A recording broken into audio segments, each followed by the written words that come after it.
sheekotii manzaraa uzoon hin dhageeffan riphee ololaa warraan juun kana sheekotiin beeke maqaan isaanii sheekotii manzaraa tana riphee ololaadhaa beekan riphee olola keeysaan akka gaariitti gartee namni akka bara abiyyiiti amantiin islaamaa mataa ol qabatte bara abiyyiiti bar amantiin islaamaa dhagayamte bara abiyyiin maarreen dhagayamte keeysaan akka gaariitti afaan dhoyfataniiti gartee yaa rabbi nuu jiraachise maaliif faayidaa irraa argatan umraa naafi ati godhuu dadhabne tana hajjii naafi ati gartee dirqi maallaqa wal qabnee duguggannee dhaynu kana isaan gartee ichi fatara nyaataniiti finfinnetti hiraata nyaatan maaliin maallaqa gartee miskiina irraa caccabsee guuruu kanaan isaan tajaajilaa isaan faayidaa isaanii eegamnaaniif manzara isaaniitti tuqanii hiltan ta'aniiti dabbaa beeraa kana laalaa oolanii jechuudha. Sheekotii hiltan riphee ololtoota kana kanaan osoo hin taane masgiida sheeka dhugaatiin masgiida jabaa qeensii gartee faayidaa ifiitiif amma qeensichi Oromoo tokko ana balunjuu kawarra peentee tokko dookimentii abiyyi warri pirotestaansii kana dookimentii abiyyi baadhatee Tiraamp bira dhufee nama kanachirra nuu qabaa namni kun nama amantii teenya lafa qabsiise namni kun nama maarree godhaan waa hedduu asirratti naasoo si gale qeensota akkasiisan osoo hin taane qeensota dhugaa waan waaqayyo jala deemu si gale saniin cherchi jabaa qabaachuu qabdi jechuudha Oromoo si gale waaqeffataa jabaa qabaachuu qabdi abbaa gadaa jabaa abbaa durgoo osoo hin taane abbaa gadaa jabaa qabaachuu qabdi Oromoon gartee ofitti deebitee ifitti araaramuu qabdi jechuudha akka nuti ifii wajji wal lollu nu godhe jechuudha Oromoon amma ifii wajji wal lollu jira wannummaan Oromoon godhuu turte sunu seenummaan Oromoo sunuun taane warra juufaa as beebar qabsaa'otu Oromoo keessa warra abaa wajjin qawwee dha'ee bara hanganaan abaa keessa qabsaa'aa jira juuha gartee qabsoon teenya sun sirrii miti opiidiyoo sirrii warra juungarreeti onlaayinuma kanarraa warra haasa'u kana abaa wanni godhaa turre qawween abaa keessatti teenyee dhawaa turre sun sirrii miti warri sirriin opiidiyoodhaa warra juungarreeti asirra arkite moon arkin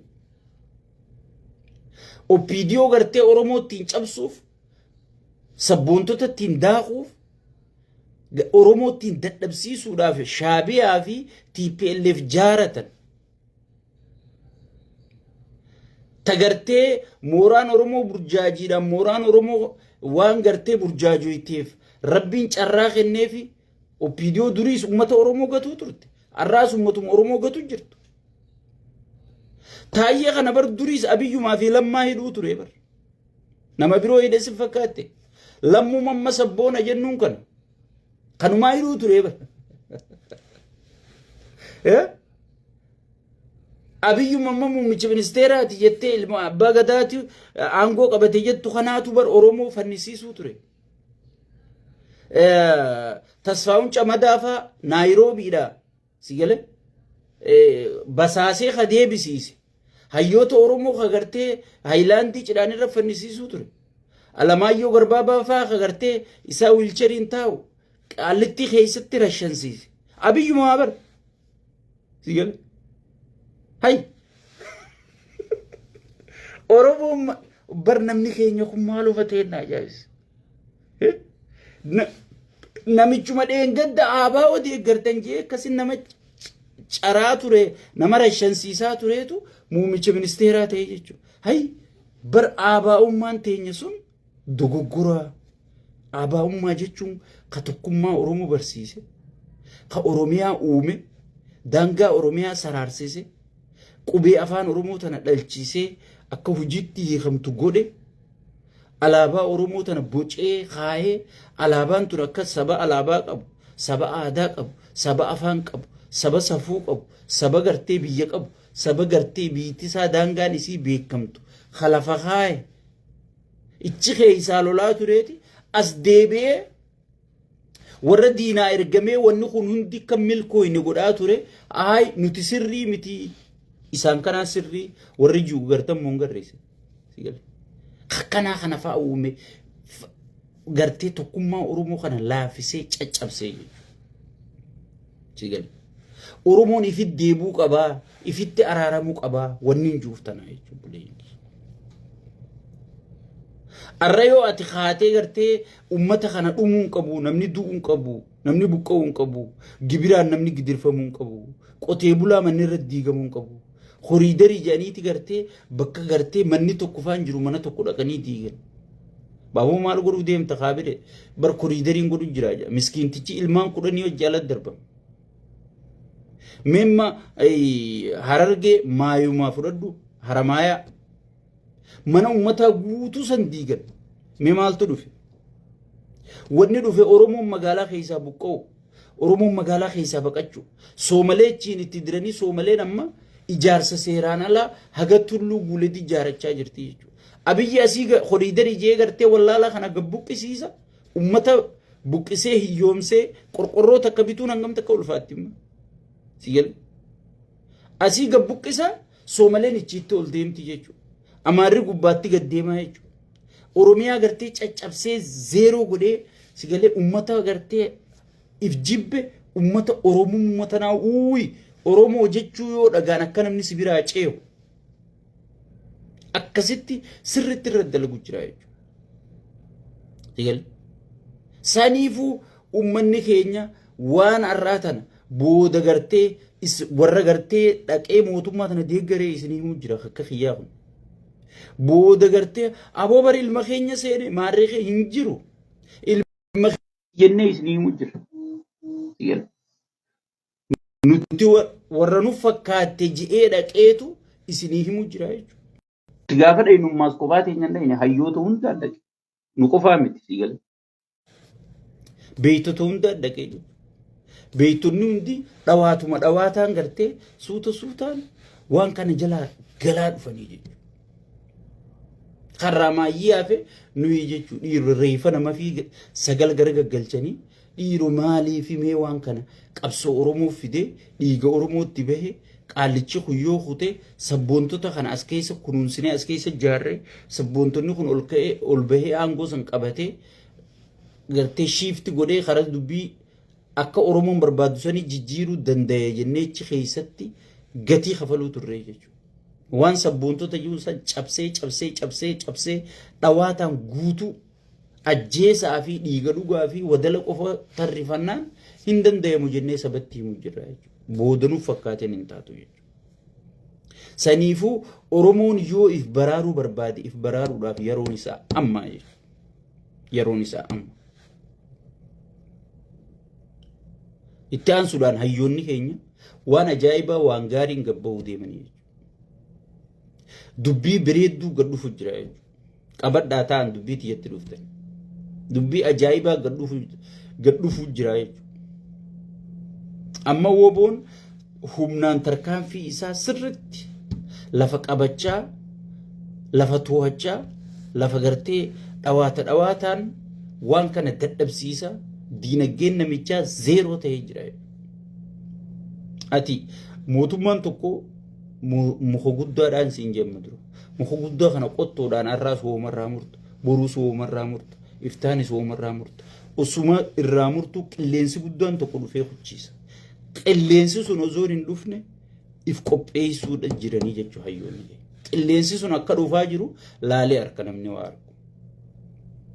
Uummanni keenyaas gartee kana jala kursii qabnaa osoo hin taane isa booda maaltu dhufaa? Isa booda maal mootummaa akkam qabaachuu qabna? Mootummaa gandaan wal qoodu gosaan wal qoodu kana qabaachuu qabna moo?